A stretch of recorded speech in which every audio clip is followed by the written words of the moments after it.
Good morning to you all. Today I want to take up the topic regarding neural control and coordination. So, this topic and in this topic you are going to learn about the so-called central nervous system, peripheral nervous system, the structure of the brain, and nerve impulse transmission, then reflex action, structure of eye, structure of ear, the sense organs, etc. And all these you are going to learn in today's lesson. Coming to the first one. So, what is the necessity for this neural control and coordination? So, in our body, we have different organs and organ system. For this, I want to give one example.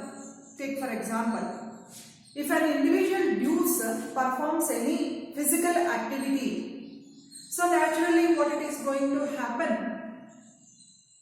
Because of this increased activity, physical activity, the muscular activity is going to get increased. For that, more amount of energy is required. To release this energy, lot of amount of oxygen is required. Rate of respiration increases. And also rate of heartbeat also increases. So to supply enough amount of blood, etc. Here the different organs and organ systems, they work together in a coordinated manner. To bring about that coordination in our body, we have a nervous system, that what we will call it as neural system, and also the chemical coordination it is brought about by endocrine system.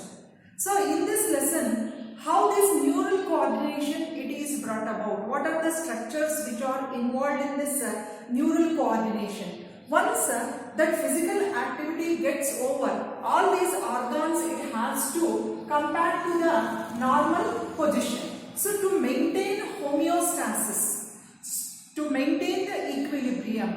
So what it is happening here? So to maintain homeostasis, it is to be maintained. For this purpose, neural system it is required. So what is meant by coordination? The process through which two or more organs interact together and complement the functions of one another. So for this coordination, to maintain homeostasis, we require a coordinating system. That system is none other than your neural system and also endocrine system.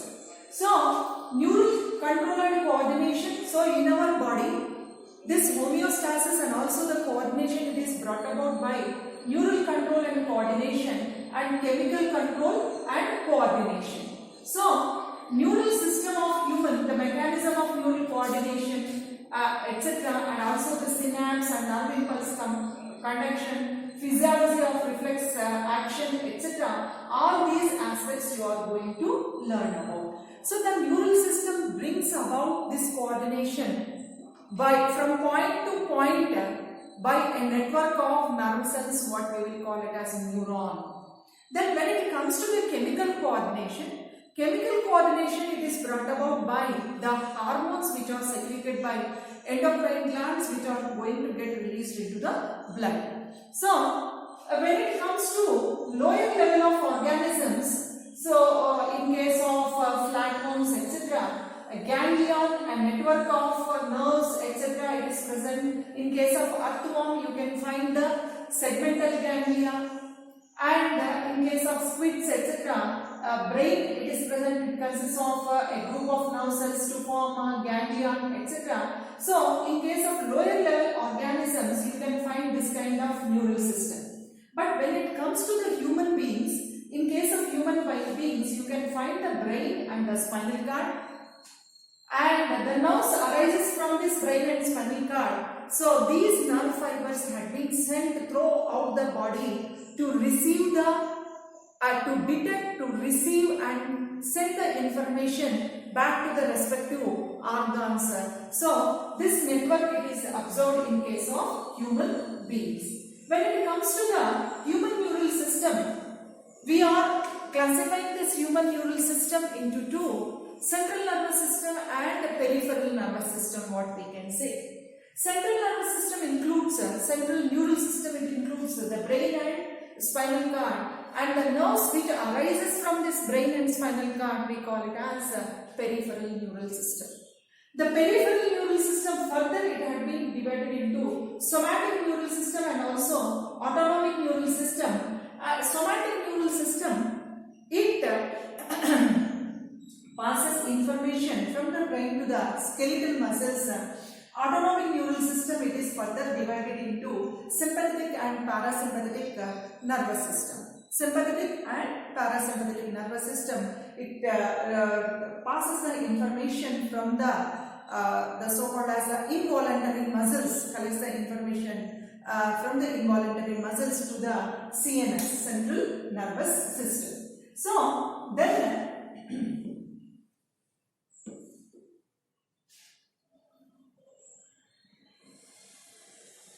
so you can see the sympathetic and parasympathetic nervous system. So this sympathetic nervous system, what it says in a simple way, fight or take flight. It initiates the individual either to face the situation, either to deal with the situation, or to run away from the situation that deals. So it collects the information from the smooth muscles and also the involuntary muscles, and it will be passed on to the central nervous system, isn't it? So then parasympathetic nervous system, so either it will allow you to take rest or to digest. So that is the function of this sympathetic and parasympathetic nervous system in a simple way. So then coming to the next aspect, types of nerve fibers.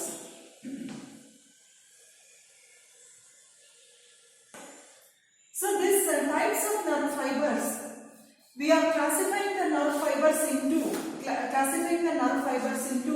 afferent nerve fibers and efferent nerve fibers.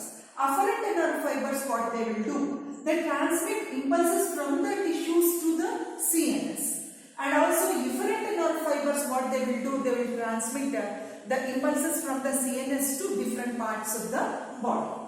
Then again sensory nerves and also the motor nerves are there. So the sensory nerves, what they will do, they will collect the information from the sense organs and they will pass to the CNS and the motor nerves, etc. Then coming to the next one, myelinated and non-myelinated nerve fibers, what we can say. If the nerve fibers are covered by myelin sheath, those are called as myelinated. If the nerve fibers doesn't have this cover of myelin sheath, doesn't possess this cover of myelin sheath, we call it as non-myelinated nerve fibers or unmyelinated nerve fibers. Again, these nerve fibers, we are classifying them into unipolar, bipolar and multipolar neurons. Unipolar in the sense, the nerve cell, now in the next slide I am going to discuss the structure of the nerve cell. So, if it consists of only cytosol and axon, from the cytosol only one and only process which arises, what we will call it as axon, then we will call it as unipolar. Then coming to the bipolar and multipolar neurons. So, now let us see what do you mean by bipolar. So, bipolar neurons have two processes extending from the cell body. One is axon and the other one is dendrite. So one is axon and the other one is dendrite, which arises from the cytosol or the cell body. Then what we will call it as a bipolar neuron. So these bipolar neurons you can find in the retinal cells and also olfactory epithelial cells, etc. Then unipolar cells with only one axon, it will be present. You can find in the embryonic stage. Multipolar neurons with one axon and two or more dendrites are present, and these multipolar neurons you can find in the cerebral cortex. Multipolar neurons you can find in the cerebral cortex. So then coming to the structure of neuron. Now let us know about the structure of neuron. So in the human body, nearly 100 billions of these nerve cells or neurons are present. These are the structural and functional unit of the nervous system, what we can say. So the neuron consists of cell body. After all, neuron, it is a cell.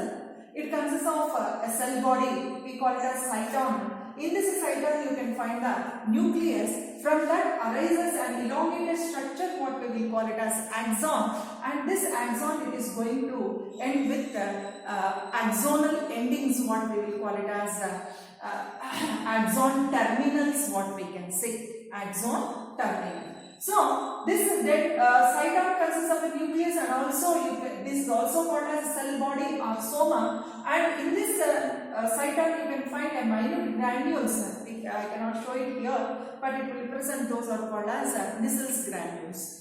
Then from this cytosol arises an elongated branch structure that it is nothing but axon. And this axon, it is covered by myelin sheath, and this axon, it is being interrupted by the minute spaces. Those minute spaces, what we will call it as nodes of Ranvier. So if the axon, if it is surrounded by myelin sheath, we call it as myelinated nerve fibers. If it is devoid of, we call it as non-myelinated nerve fibers, it is called as. So then coming to the nerve transmission, what we can say. So nerve transmission. So what is this nerve transmission? So naturally the information, it is passed in the form of electrical signals from one nerve cell to the other nerve cell.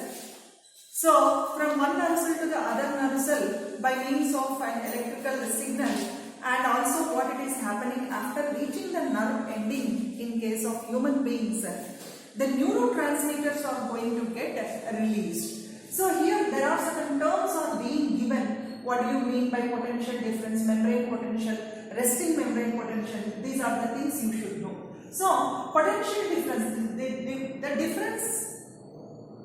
the differences in the electrical charges in between two places. Differences in electrical charges between two places, what we will call it as potential difference. Membrane potential.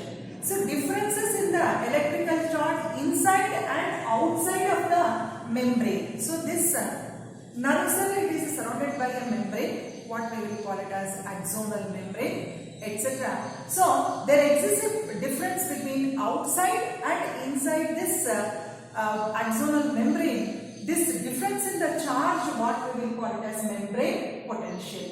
Resting membrane potential. So whenever the nerve fiber or the nerve cell or the neuron, it is not stimulated, unstimulated, polarized state, at that polarized state, what is the potential? That potential which exists at the polarized state, what we will call it as resting membrane potential, which is minus 70 milliohms. Sodium potassium pump. So in case of nerve cell, if this charge polarization and depolarization, if it has to take place, sodium potassium pump should exist. The sodium should be pumped out and potassium, it is taken in. These ions, because of this action potential, either they will move in or move out.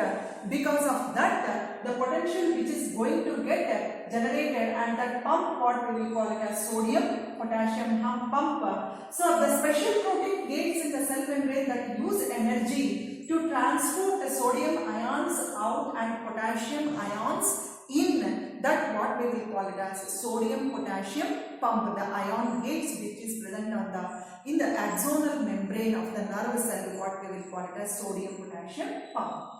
Polarization, where the membrane separates a negative inside from positive outside. So negative charge during resting, negative charge will be there inside and positive charge will be there outside in this axonal membrane. That what we will call it as polarization. So then depolarization. So what actually happens in case of depolarization? So whenever stimulus is applied at any point of this nerve fiber, what actually happens? The membrane, earlier it is impermeable to sodium. I will discuss in the next slide. So earlier it is impermeable to sodium. It is only permeable to potassium ions. So during depolarization, what it happens? Whenever a stimulus is applied, the membrane is more permeable to Na+ and it floods in, reversing the polarization. And what it is happening, the nerve impulse it is going to generate it, that only what we will call it as depolarization. Action potential, the rapid polarization and depolarization causes a change in the membrane voltage. So the waves of action potential, it starts moving along the axonal membrane, that what we will call it as action potential. So then refractory period. So from one stimulus to the other stimulus, there should be some minute gap it is required. So that what we will call it as refractory period. The axon cannot respond to a new stimulus while it is re-establishing the original concentration of sodium and potassium.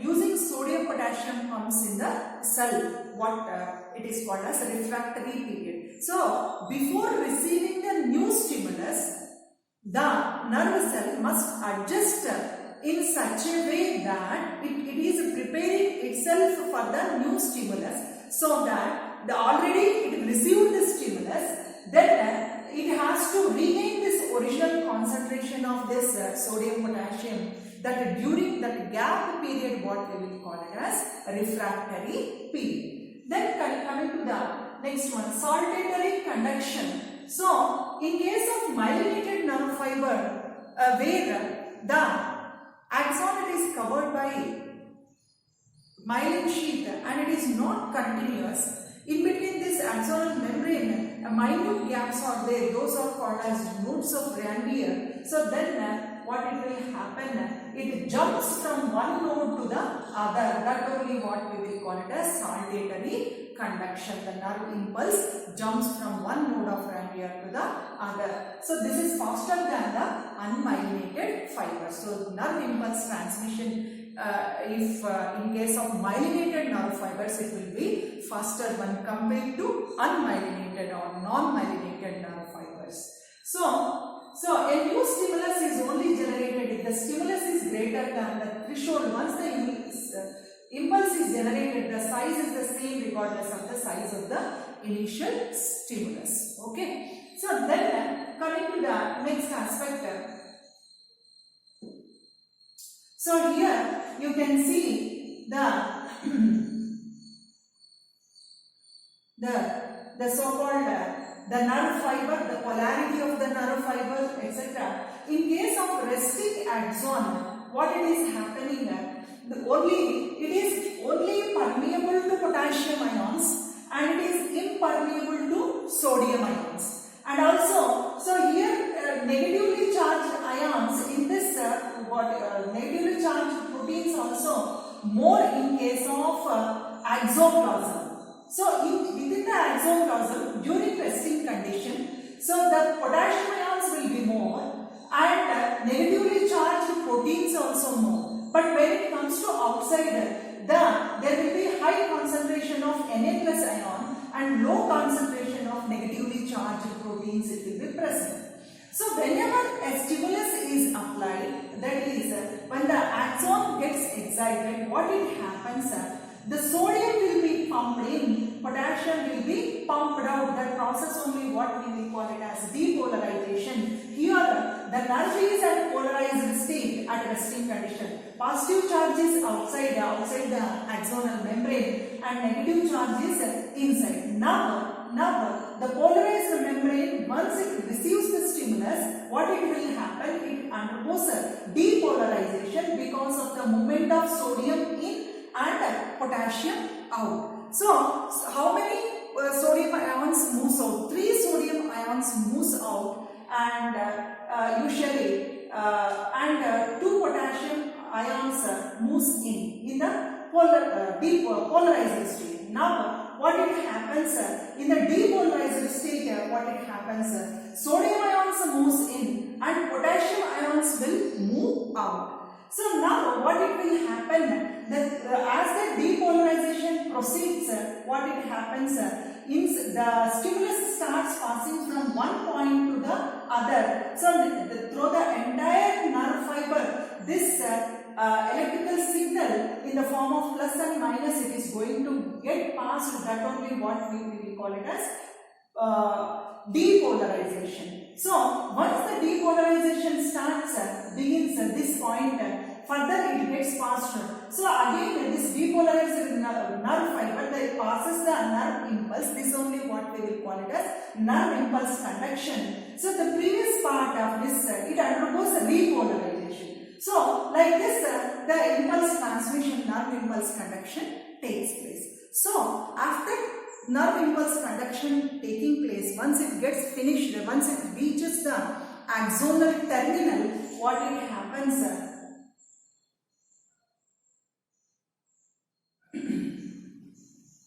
So what it happens, it reaches a minute gap which is present in some neurons, nerve cells, it will be present in some neurons, it will not be there. That minute gap which is present between two adjacent neurons, what we will call it as a synapse, it is called as. A nerve impulse is transmitted from one neuron to the other through a junction called as synapse. There are two types of synapse out there. One is electrical synapse and the chemical synapse. So, the transmission of synapse in myelinated nerve fiber is called solitary conduction. It is faster than in non-myelinated nerve fiber, which I have already discussed. So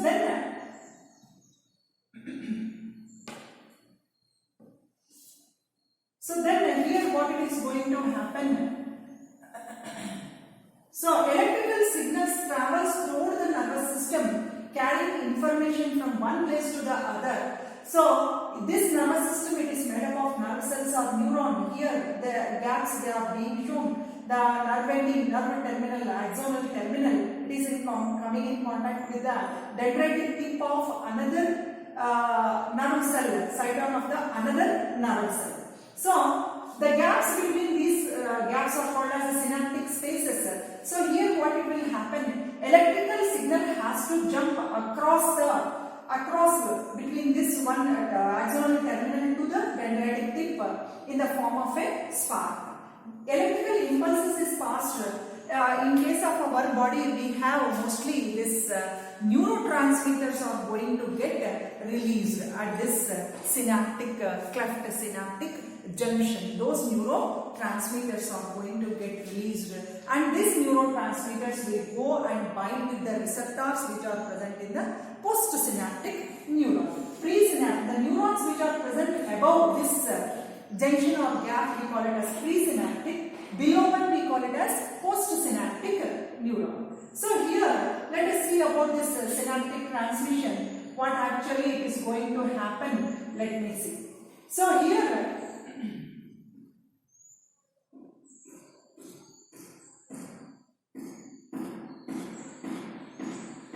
if you see carefully what it is happening, the presynaptic neuron and the postsynaptic neuron, near the axonal terminal, you can find the nerve endings as bulged structures, what we will call it as synaptic knob, we can say.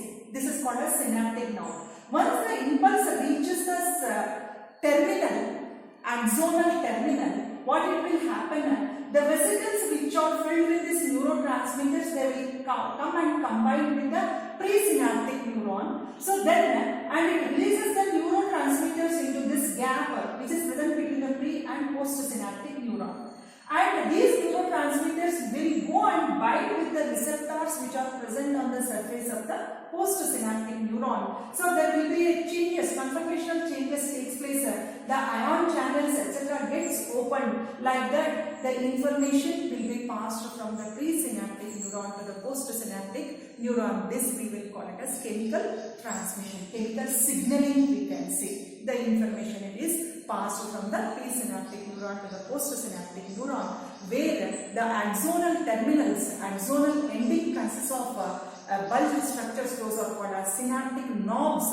Into this synaptic knobs, the neurotransmitter containing vesicles will reach and binds with that presynaptic neuron and releases the neurotransmitters into that synaptic cleft or the gap. And this chemical transmitters, neurotransmitters will go and bind with the receptors which are present in the postsynaptic neuron. Like that, impulse conduction, impulse transmission takes place from one neuron to the other neuron.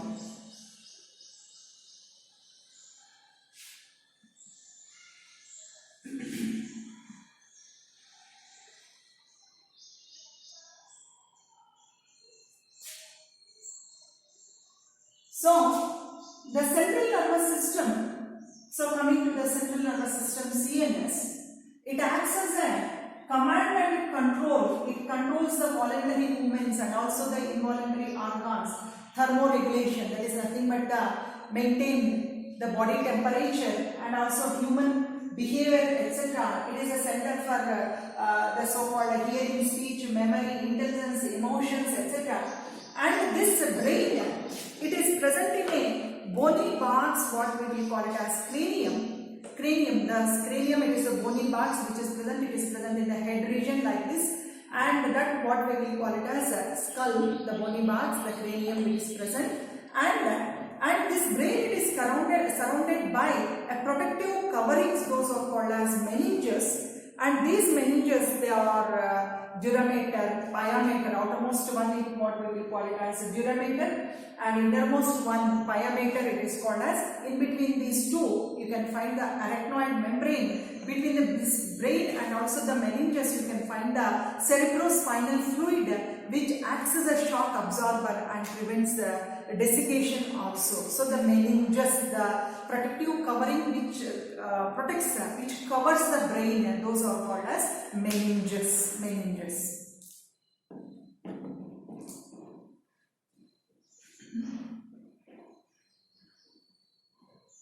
So the brain, basically we are dividing into three regions, three parts: the forebrain, midbrain and hindbrain, for our convenience sake, to make it easy for learning. So the forebrain consists of the cerebrum, the largest part of the forebrain, that is nothing but the cerebrum, and then comes the next one, it is the thalamus and the hypothalamus. The forebrain consists of three regions. The largest part of the forebrain, that what we will call it as a cerebrum, it is going to get divided into two hemispheres, what we will call it as a cerebral hemispheres, what we will call it. These two cerebral hemispheres, and also the thalamus and hypothalamus. In case of mammals, you can find a narrow strip that is called as corpus callosum. It is present, which is a characteristic feature of mammalian brain. Then